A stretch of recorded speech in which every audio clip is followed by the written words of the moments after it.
انداز بیاں گرچہ بہت شوخ نہیں ہے، شاید کہ اتر جائے تیرے دل میں میری بات، یا وسعت افلاک میں تکبیر مسلسل، یا خاک کے آغوش میں تسبیح و مناجات۔ وہ مذہب مردان خدا گاہ و خدا مست، یہ مذہب ملا و جمادات و نباتات۔ بسم اللہ الرحمن الرحیم۔ السلام علیکم جی، خوش آمدید پروگرام بانگ درا میں، اور میں ہوں آپ کا میزبان عمار محبوب۔ میرے ساتھ موجود ہیں احمد حاتف صدیقی صاحب۔ ایک نئی نظم اقبال کے نئے پیغام کے ساتھ ہم حاضر ہیں، اور آج بھی جو ہم نے انتخاب کیا ہے کلام اقبال میں سے، اور اس کا پہلا شعر جو ہے وہ کافی معروف ہے کہ انداز بیاں گرچہ بہت شوخ نہیں ہے۔ یہ ویسے تو یہ مصرع اسکولوں کے اندر جو ہے وہ تقاریر کا ایک آغاز جو ہے وہ کافی معروف رہا ہے۔ تو اس قطعے کو جو ہے وہ آج ہم اپنے استاد ابو نصر احمد حاتف صدیقی صاحب سے سمجھیں گے۔ تو احمد صاحب آغاز کیجیے۔ جی، بسم اللہ الرحمن الرحیم، نحمدہ و نصلی علی رسولہ الکریم۔ اقبال کا یہ قطعہ جیسا کہ عمار صاحب نے فرمایا کہ بہت معروف ہے، اور اس کے 3 اشعار ہیں اور 3 کے تینوں ہی معروف ہیں، لیکن پہلے شعر میں اقبال نے کچھ انکسار سے کام لیا ہے۔ انداز بیاں گرچہ بہت شوخ نہیں ہے، شاید کہ تیرے دل میں اتر جائے میری بات۔ انداز بیاں کہتے ہیں بات کرنے کے طریقے کو، اور شوخ کا مطلب ہے پرکشش، دلکش، چنچل، طرار وغیرہ۔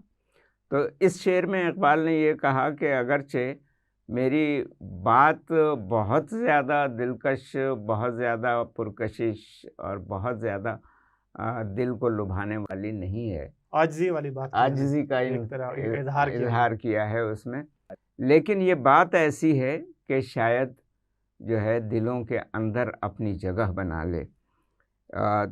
تو یہ خیال، انکسار کا یہ خیال ایسا ہے کہ اس کو عام طور پر لوگوں نے اختیار کیا ہے۔ جی اچھا، اب اگلے جو 2 شعر ہیں وہ قطع میں مسلسل ہیں، تو ان کے مشکل الفاظ کے معنی دیکھنے کے بعد ان دونوں اشعار کی تشریح ساتھ ہوگی، اور یہ بہت معروف شعر ہیں، بہت غضب کے شعر ہیں کہ یا وسعت افلاک میں تکبیر مسلسل، یا خاک کے آغوش میں تسبیح و مناجات، وہ مذہب مردان خدا گاہ و خدا مست، یہ مذہب ملا و جمادات و نباتات۔ صحیح۔ وسعت پھیلاؤ کو، کشادگی کو، فراخی کو کہتے ہیں۔ افلاک آپ کو معلوم ہے کہ فلک کی جمع ہے، اور آسمان اس سے مراد ہے۔ تسبیح اللہ تعالیٰ کی پاکی بیان کرنے کو کہتے ہیں، مناجات فریاد کرنے کو کہتے ہیں، مذہب گزرگاہ کو کہتے ہیں، گزرنے کا راستہ، رائے رکھنے کو۔ بہت سے لوگ اسلام کو بھی ایک مذہب کہتے ہیں، جبکہ اسلام ایک دین ہے، وہ زندگی گزارنے کا مکمل طریقہ دین کہلاتا ہے، اور خود اسلام کے اندر مختلف آراء پائی جاتی ہیں۔ تو ہم کہتے ہیں کہ اسلام میں مختلف مذاہب ہیں۔ مذاہب بہت سے ہیں اس دین اسلام کے اندر، لیکن 4 مشہور مذاہب ہیں، حنفی، مالکی، شافعی، حنبلی۔ تو یہ اسلام کے احکام پر عمل کرنے کا طریقہ بتاتے ہیں، یا ان کی مختلف رائے ہوتی ہے، تو اس لیے یہ مذہب کہتے ہیں۔ تو یہاں پر بھی مذہب کو گزرگاہ یا راستے کے یا رائے کے یا مسلک کے معنوں میں استعمال کیا۔ یہ کہہ سکتے ہیں کہ مذہب جو ہیں وہ دین اسلام میں ڈیفرنٹ اسکول آف تھاٹس، جی مختلف جو مکاتب فکر ہوتے ہیں، وہ دراصل ایک رائے پیش کرتے ہیں کہ مثال کے طور پر نماز میں رفع یدین ہر تکبیر پہ کہنا ہے یا صرف پہلی تکبیر پہ کہنا ہے، جو مختلف آراء ہیں، مختلف آراء ہیں، وہ مذاہب ہیں۔ جی تو یہ میں اس لیے وضاحت کے ساتھ کہہ رہا ہوں کہ چونکہ دنیا میں بہت سے ریلیجنز پائے جاتے ہیں، اور وہ آراء پر ہی مشتمل ہوتے ہیں، تو لوگ اسلام کو بھی ایک مذہب کہتے ہیں، جبکہ اسلام مذہب نہیں ہے، مکمل طریقہ حیات ہے، جس میں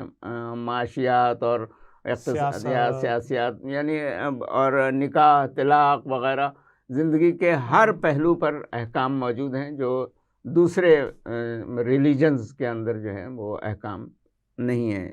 تو اسلام کو ہم دین کہتے ہیں. اقبال کہتے ہیں وہ مذہب مردان خدا گاہ و خدا مست.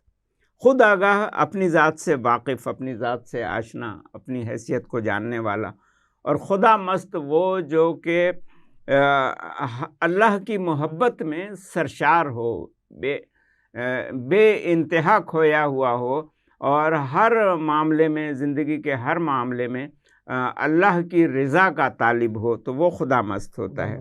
اچھا، جمادات وہ جامد چیزیں ہوتی ہیں جو بالکل ہی بے جان ہوتی ہیں، جن کے اندر جان نہیں ہوتی. یہ پتھر، کوئلہ وغیرہ، اور جو دھاتیں زمین سے نکلتی ہیں، وہ سونا، چاندی، یہ جمادات کہلاتے ہیں.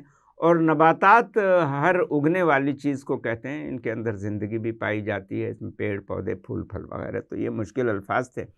تو پہلے شعر کی تو گفتگو ہو چکی ہے. انداز بیاں اگرچہ بہت شوق نہیں ہے، شاید کہ تیرے دل میں اتر جائے میری بات. ان دو اشعار میں اقبال یہ کہتے ہیں کہ طریقے دو ہیں: یا وسعت افلاک میں تکبیر مسلسل، آسمان کی وسعتوں کے اندر، پھیلاؤ کے اندر مسلسل تکبیر بلند کرنا. اور اقبال تکبیر بلند کرنے سے مراد صرف یہ نہیں لیتے کہ آپ اللہ اکبر کا نعرہ لگا کر کے رہ جائیں، بلکہ اقبال کے نزدیک جو ہے وہ تکبیر ایک بہت انقلابی عمل ہے.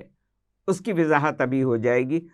تو کہتے ہیں کہ دو طریقے ہیں: یا تو آپ وسعت افلاک میں مسلسل تکبیر بلند کرتے رہیں، آسمان کی بلندیوں میں، یا پھر خاک کے آغوش میں، مٹی میں، زمین پر بیٹھے ہوئے چٹائی پر تسبیح، سبحان اللہ سبحان اللہ کہتے ہیں. تسبیح کا مطلب ہے اللہ کی پاکی بیان کرنا، سبحان اللہ کہنا، اور مناجات کرتے رہیں، روتے رہیں، گڑ گڑاتے رہیں. یہ دو طریقے ہیں. ہاں، تو وسعت افلاک میں تکبیر مسلسل سے مراد اقبال کی یہ ہے کہ اللہ اکبر صرف کہنا نہیں ہے، بلکہ اپنے طور طریقے سے، اپنے عمل سے یہ بات ثابت کرنی ہے کہ اللہ ہی سب سے بڑا ہے، اور دنیا میں جتنی بھی طاقتیں ہیں ہم ان کو کسی تنکے کے برابر، پرے کاہ کے برابر، یعنی گھاس کی پتی کے برابر بھی نہیں سمجھتے. ورنہ صرف سبحان اللہ کہنا، خاک کے آغوش میں تسبیح و مناجات، بس مسجد میں یا خانقاہ میں بیٹھے سبحان اللہ کرتے رہنا، تو یہ تو ہر چیز کرتی ہے. سبح للہ ما فی السماوات و ما فی الارض. دنیا کی ہر چیز اللہ کی، جو زمین میں ہے اور جو آسمان میں ہے، ہر چیز اللہ کی تسبیح بیان کرتی ہے. یہ مسلمان کو جو بھیجا گیا ہے وہ محض بیان کرنے کے لیے نہیں بھیجا گیا، بلکہ اس کو دنیا میں اس تکبیر سے ایک ایسا مثبت اور مفید انقلاب برپا کرنے کے لیے بھیجا گیا ہے جو پوری انسانیت کے لیے فائدہ مند ہو. اقبال اس تکبیر کو بیشتر آگ سے تشبیہ دیتے ہیں. کہتے ہیں کہ آگ تکبیر کی سینوں میں دبی رکھتے ہیں، زندگی مثل بلال حبشی رکھتے ہیں. یا وہ کہتے ہیں کہ ما سوی اللہ کے لیے آگ ہے تکبیر تیری. یعنی ما سوی اللہ کا مطلب یہ ہوا کہ دنیا میں جتنی وہ طاقتیں ہیں جن سے ہم خوف کھاتے ہیں یا جن کو اپنا بڑا سمجھتے ہیں، بالکل اسی طرح جیسے ہم ایون مروب ہوتے ہیں. ہم خدا کی بات کے علاوہ ہمیں ان کی بات بھلی معلوم ہوتی ہے، اور ہم خدا کی بات کو رد کر کے کسی انسان کی، کسی فلسفی کی، کسی دانشور کی، یا کسی بہت سارے لوگوں کی بات کو جو ہے وہ قبول کرتے ہیں. اس میں ایک پہلو یہ بھی شامل ہوتا ہے کہ ایک تو خوف کا عنصر ہوتا ہے کہ اگر ہم ان کی بات نہیں مانیں گے تو یہ ہمیں تباہ و برباد کر دیں گے، تہس نہس کر دیں گے، ہمارے رزق کے دروازے بند کر دیں گے، معیشت تباہ ہو جائے گی. اچھا، دوسرا یہ پہلو ہوتا ہے کہ اگر ہم نے ان کی اطاعت قبول کر لی اور ان کی بات مان لی تو ہمیں خوشحالی آ جائے گی اور ہم بڑی اچھی زندگی گزاریں گے. تو یہ عقائد صرف اللہ تعالیٰ سے وابستہ ہوتے ہیں. ٹھیک ہے. تو ماں سے واللہ کے لیے آگ ہے تکبیر تیری. ٹھیک ہے. یا اقبال کہتا ہے کہ جب مسلمان اللہ اکبر کا نعرہ بلند کرتا ہے تو اس کا مطلب یہ ہے کہ وہ دنیا کی ہر طاقت کی نفی کرتا ہے. صحیح. اس کو نگیٹ کر دیتا ہے. صحیح. تو یا اقبال نے شکوہ میں یہ کہا کہ کس کی تکبیر سے دنیا تیری بیدار ہوئی. تو اقبال نے تکبیر کو دنیا کی بیداری کے لیے بھی استعمال کیا ہے. تو اقبال کے ہاں تکبیر کا مفہوم صرف یہ نہیں ہے کہ آپ ایک اللہ اکبر کا نعرہ لگا دیں اور بس نہیں. اللہ اکبر کو آپ اپنے عمل سے، اپنے جد و جہد سے، اپنی کوشش سے، ہر چیز سے ثابت کریں گے. اب یہاں پر اقبال یہ کہتے ہیں کہ وہ مذہب مردان خدا گاہ و خدا مست. میں کہتا ہوں اس کو ہم پہلے ذرا ایک دفعہ دوبارہ اس سے جوڑ کے مطلب اس اگلے مصرے پہ جانے سے پہلے جی کہ 2 ایکشنز کی بات ہوئی تھی کہ یا تو وسعت افلاک میں تکبیر مسلسل ہے، یا تو وہ ایک عمل ہے، یا ایک عمل یہ ہے کہ زمین کی تہوں میں اور آغوش میں بیٹھ کے جو ہے نا تسبیح و مناجات کیے جا رہے ہیں. تو اب ان دونوں کا فرق بتایا جا رہا ہے کہ وہ کس کا مذہب ہے اور یہ کس کا مذہب ہے. یہ بتا رہے ہیں کہ جو تکبیر سے دنیا میں ایک انقلاب برپا کرتا ہے اور انسانیت کے لیے مفید تبدیلیاں لاتا ہے، تو وہ جو مذہب ہے یعنی وہ طریقہ اور وہ راستہ ہے وہ ان لوگوں کا ہے جو اپنی حیثیت سے آگاہ ہے. مردان خداگاہ، مرد کی جمع مردان. تو مردان خداگاہ وہ مرد جو اپنی ذات سے، اپنی حیثیت سے آگاہ ہیں. انہیں معلوم ہے کہ ہمیں اس دنیا میں کس لیے بھیجا گیا ہے، ہمیں خلافت کے منصب پہ فائز کیا گیا ہے اور ہماری ذمہ داری یہ لگائی گئی ہے کہ ہم اس دنیا میں اللہ کا کلمہ بلند کریں. تو وہ خود آگاہ لوگ ہیں، تو ان کا طریقہ یہ ہے. اور خدا مست بھی ہیں، یعنی وہ اللہ کی محبت سے سرشار ہیں. ہر وقت وہ چاہتے ہیں کہ اللہ ہم سے خوش رہے. ان کی زندگی کا ہر پہلو اس لیے یعنی اس کیفیت سے بھرا ہوا ہوتا ہے کہ یہ کام ہم صرف اور صرف اللہ کو خوش کرنے کے لیے کر رہے ہیں. تو وہ خدا مست ہوتے ہیں. میری زندگی کا مقصد تیرے دین کی سرفرازی، یعنی جی سب کچھ اللہ کے لیے ہے.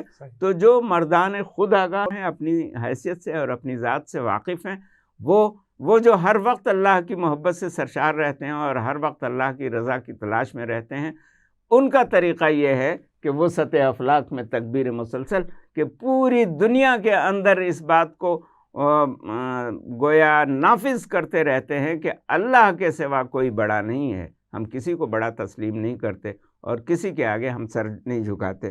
اور یہ کہ آپ ایک جگہ بیٹھے سبحان اللہ پڑھتے رہیں اور کچھ نہ کریں، یہ مذہب ملا، جمادات، نباتات، یعنی جو اینٹ پتھر روڑے یہ بھی تو آخر اللہ کی تسبیح کرتے ہیں اور ایک جگہ پڑے رہتے ہیں. ان کا کوئی حیثیت نہیں ہے، کوئی مقام نہیں ہے، کوئی ان کے ذمہ داری نہیں ہے. تو جو مردان خداگاہ اور خدا مست ہیں وہ تکبیر بلند کرتے ہیں. اقبال اسی بات کو کہنے کے لیے یہ کہہ رہے تھے کہ انداز بیاں اگرچہ بہت شوق نہیں ہے، شاید کہ تیرے دل میں اتر جائے میری بات.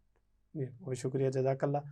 اچھا، اس میں میرے خیال میں بہت بڑا پیغام ہمارے لیے یہ ہے کہ تسبیح و مناجات کی نفی اقبال نے نہیں کی، بلکہ وہ یہ کہتے ہیں کہ تسبیح و مناجات جو ہیں وہ ان نباتات سے اور ان جمادات سے ہمیں مختلف اس طریقے سے کرتی ہیں کہ جب انسان جو ہے، کیونکہ اشرف المخلوقات ہے، تو وہ اپنے مقصد وجود کو جانتے ہوئے جب وسعت افلاک میں تکبیر مسلسل کہتا ہے تو پھر وہ لیول آتا ہے کہ جہاں پہ وہ جمادات و نباتات سے ایک درجہ اوپر آ کے اشرف المخلوقات کے درجے پہ پہنچ جاتا ہے. اللہ تعالیٰ سے دعا ہے کہ جو کچھ ہم نے سنا ہے اس پہ ہمیں عمل کی توفیق عطا فرمائے، اور وسعت افلاک میں جو تکبیر مسلسل ہے اس کی توفیق جو ہے وہ ہماری نوجوان نسل کو اور ہماری آنے والی نسلوں کو عطا فرمائے. آمین. آپ سے اگلے پروگرام میں ملاقات ہوگی انشاءاللہ.